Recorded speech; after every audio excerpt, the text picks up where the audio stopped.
Welcome to you once again in the Department of English, and you are watching a video, the second part of the falling of Baniyan tree, written by our style genius or all-rounder poet named Dilip Chitre.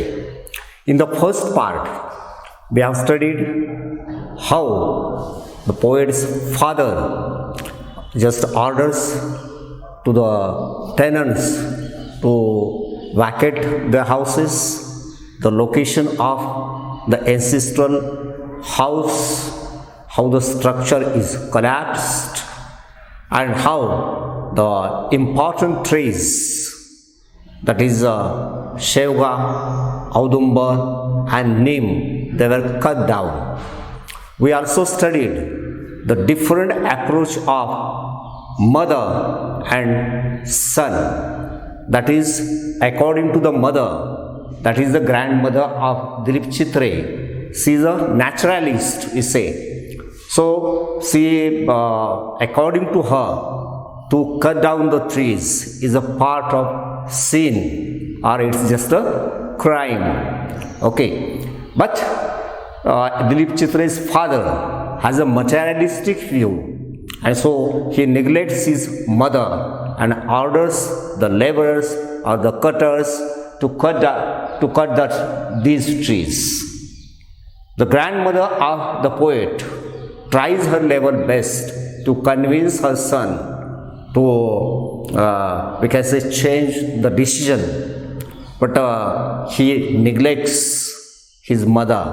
She tries to say that these trees has a medical value, religious value, as well as the ecological value, but still he neglects. And now when the number of the huge banyan tree comes, the poet says it was a great challenge. It was a, we can say, problem for the woodcutter. So our next part of this video starts from here. That is the second part. And in this second part, we will study the huge banyan tree. That is the description of the banyan tree and how it's a challenge to the cutters. The next we see the perversity of the father. That means he never changed his decision. He is firm on his decision. He orders to cut down the huge banyan tree. The next point is the tree is raised. How when it cuts, the totally structure become collapsed. How the place or how the tree looks like. How the atmosphere is changed, it is shown in this part. Next, when the tree was cutting, the different, we can say, the feelings or the emotions aroused in the poet Dilip Chitre, that is terror and fascination. So you see here, these are the opposite words are used here. The next one is, after doing the job, when the work is over, then the total family of Dilip Chitre shifts for Bombay. Nowadays we call it as Mumbai. And the last part of this video is about the conclusion. In the conclusion part, we will study what is the theme of the poem, how the title is, then how the different devices, poetic devices are used in it, and our views on the diction of the poem. So in the first video, we studied the 10 lines. As already I told you that there are 25 lines in this poem. So the first 10 which we have already studied, and the next 4 lines of the poem describes the height and width of this banyan tree. While describing this huge, so the first point of our today's video is the huge banyan tree. How it is a huge one.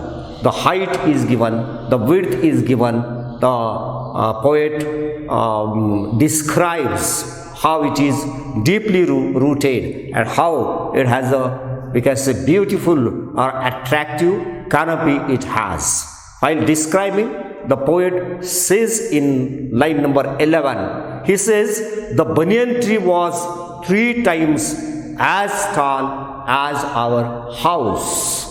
So the height of the banyan tree is described, and it is 3 times tall than the house of Dilip Chitri. That means, in short, we can say it is a very tall, it is a very huge one. And next, the poet comments on the trunk of that tree, that is the width of this tree. Also, while describing the trunk of the tree, the poet says its trunk, it means the banyan trees, its trunk had a circumference of 50 feet. Okay, so such is a huge, we can say. You can make a circle of number of peoples around it. So such is the circumference of the tree. Next, the poet says about how the aerial roots of that banyan tree is. So here we are already familiar with the banyan tree because it is the symbol of the Rayat Shikshan Sanstha. Now this is the width, we can say, or the circumferences of this tree. So it has a beautiful, we can say, canopy, just like an umbrella. Okay, it has a very attractive canopy. Then the height is described that it is 3 times to their ancestral house. This width or circumferences is also of 50 feet. Then the aerial roots, it is the poet describing the aerial roots. He says it is scraggy, S-C-R-A-G-G-Y. Scraggy means in a zigzag manner we say aerial roots fell to the ground. So suppose this is the banyan tree and it has, these are, we can say, these are the aerial roots. So these aerial roots trying to reach at the ground. And the description, I like this word very much, that is a scraggy. Okay, so in this fashion, the aerial roots are moving towards the ground and from 30 feet or more. Even the height of the aerial root is also described, that it is more than 30 feet. So with this word, you can guess how this banyan tree is a huge one. It's a tall one, we can say, which is at the stands. In short, we can say it stands very majestically. Okay, so the 50 feet, 30 feet, it describes how this tree is huge one. Okay, and this banyan tree, as earlier I said, that this is again the symbol of the Indian civilization, which is the ancient one. Because the poet is also going to tell the age of this banyan tree in the next 4 lines. So it indicates that Indian culture is also deeply rooted, just like this banyan, the roots of the banyan tree. The Indian culture is as tall as the world's culture, we can say, 3 times more. So these aerial roots, it is the attraction of the ground that Indian people, they are very, we can say, fascinated with the ground. Okay, so the ground means here the basic of our civilization, the basic principles of our civilization. And when these shaggy aerial roots reach On the ground, again there stands the another banyan tree. So we tries, our culture also tries to expand in this way. It is reflected. Again, it is deeply rooted, it is expanded one, it is a guide when we can say our culture also guide to the others.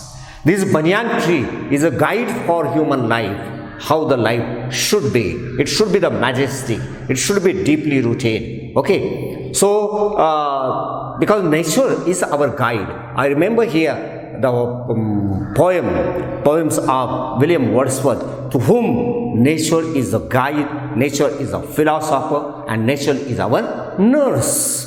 After all, we all of us are depend on this nature, or the gift of, we can say this is the gift of Almighty God has given to us. Then the next, this tree, this banyan tree is also the symbol of adaptability and flexibility. At the same time, we have the diversity in it, because number of birds and insects, they are living very happily there.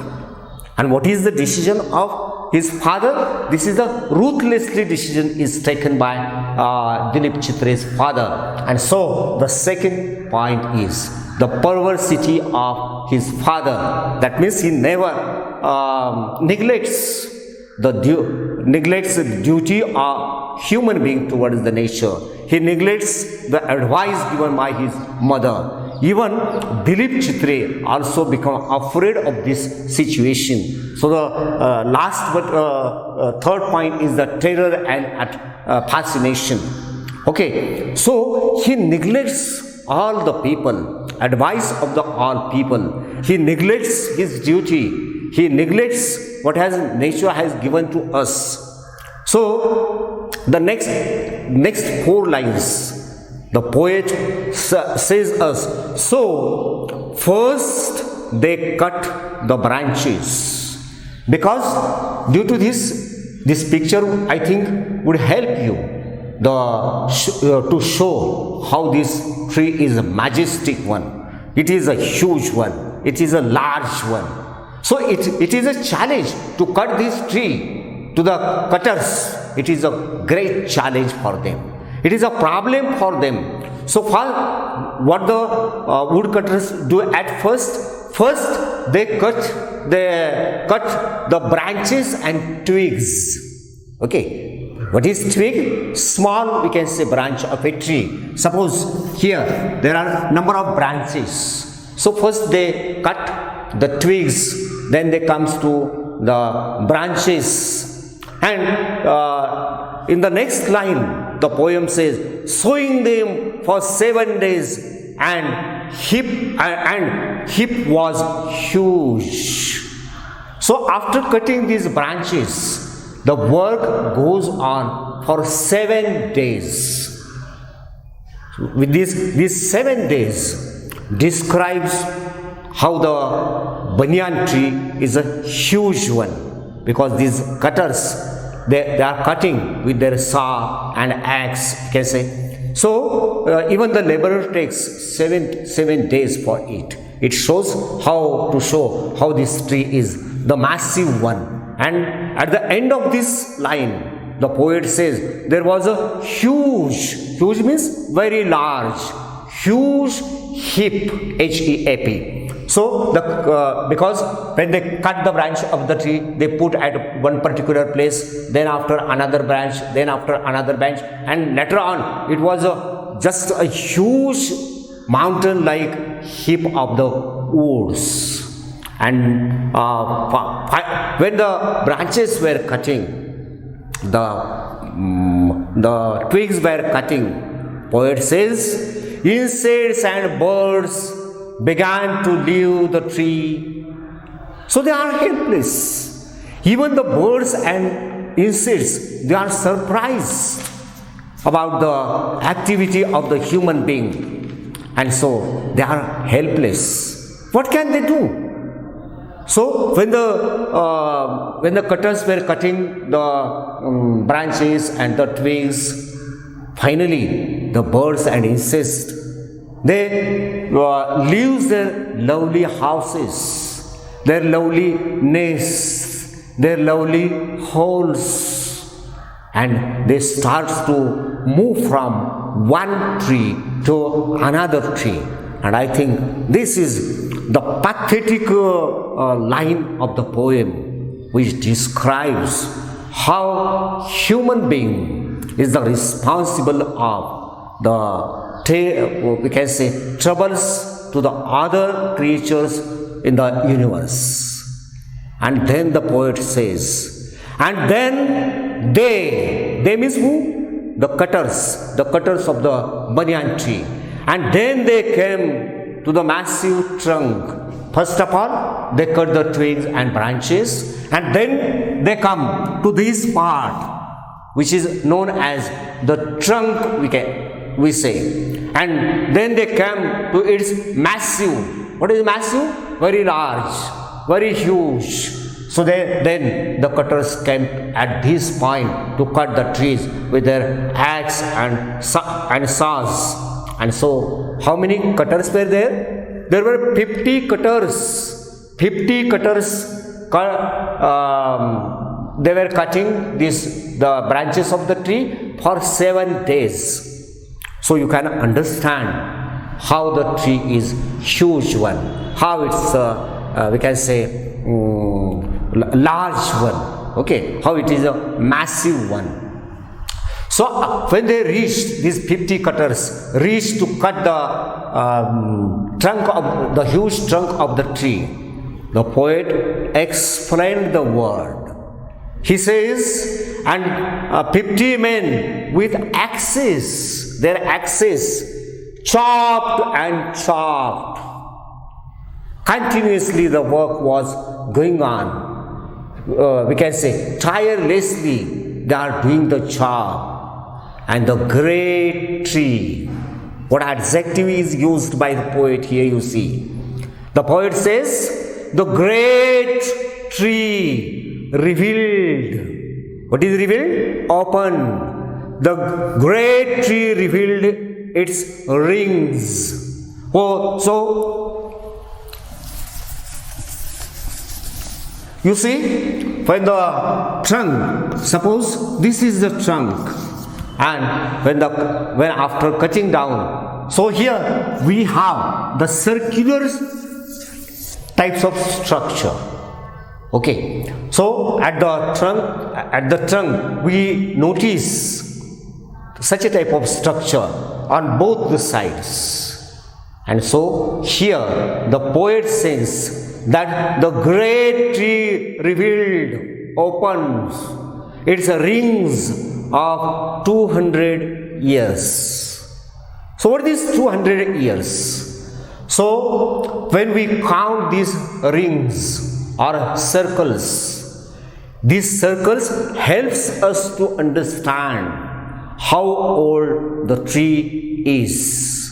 And now the method to know the age of tree is described by the poet, and he says the tree might be 200 years old. And now the attractive tree is naked one, because the twigs and branches, even the trunk is cut down. Okay, while in the next lines of the poem, the feeling of the people, the feeling of the children is expressed by the poet Dilip Chitre. So our next point is terror and fascination. So far as the children are concerned, they are fascinated. What is going on here? Okay, because they have, we can say, they attract towards this work. But at the same time, when the axe goes on, when the saws go on, it becomes, the poet is terrified of this activity of the cutters. So the poet describes this picture in the next line of the poem, and he says we watched. We means who? That is the poet, as well as maybe his companions or his friends or his relatives or his schoolmates, etc. So he says, we watched in terror and fascination this slaughter. So again, the word slaughter is used.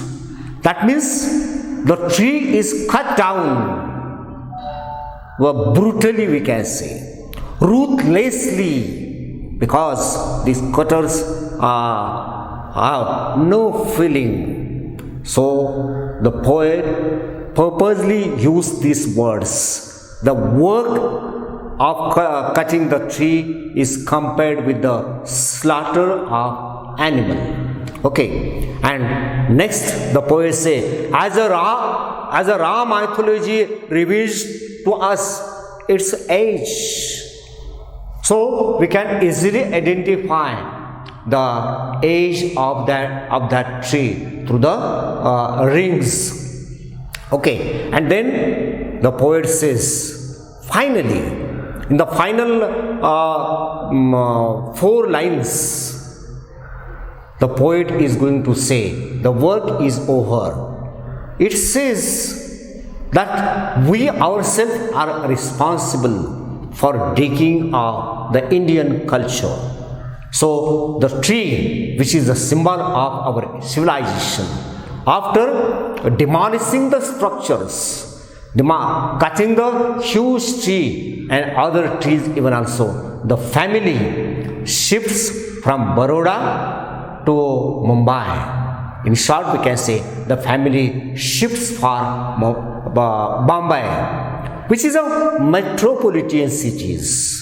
And when the poet reached there, he says, in Mumbai or in Bombay, because this is when the poem was written, the word Bombay is used, later on it is changed as a Mumbai. So being having a population, a huge population, we can say, there is no tree. Only in such a metropolitan city, such an industrial city, we see the forest or the jungle of cement. Everywhere you can see the tall, the huge buildings and nothing else. And so in the last 2 lines, the poet says that where there are no trees except the one. The definite article the is used.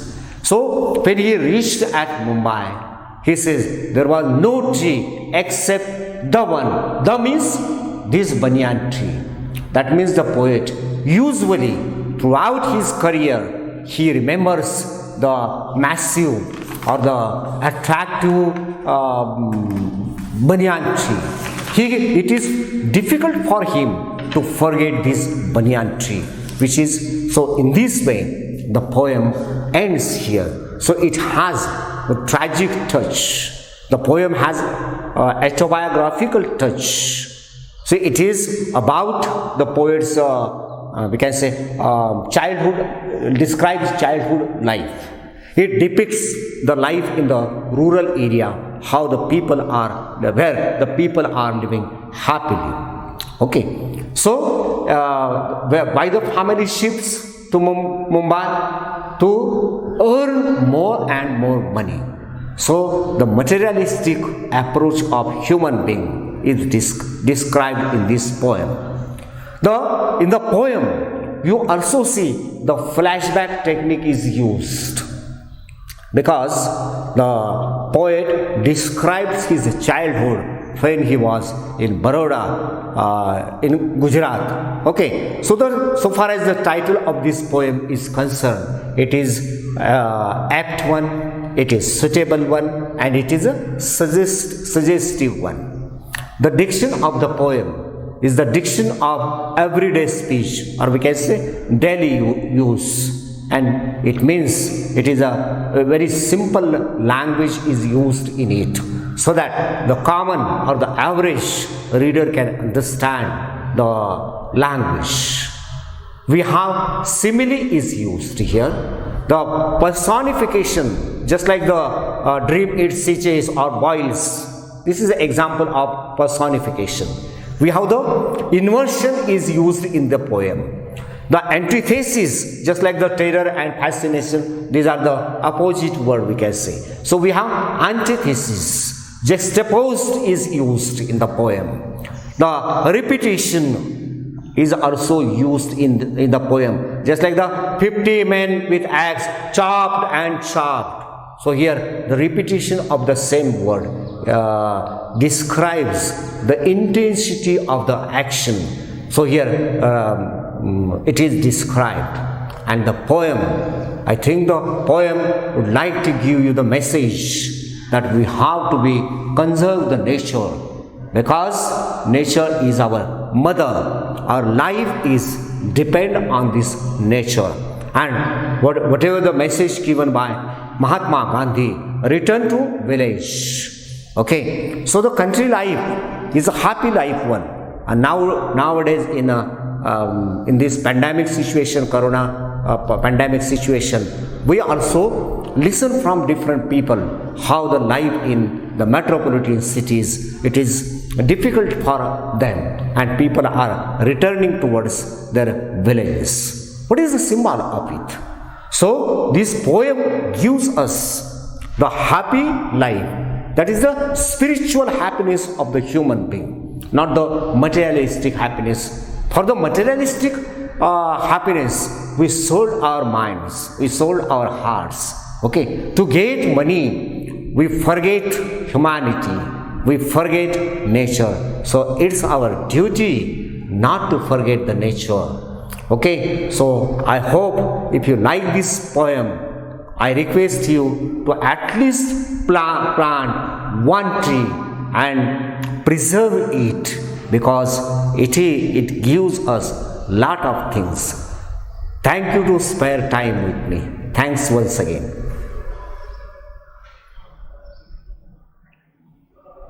Kaka,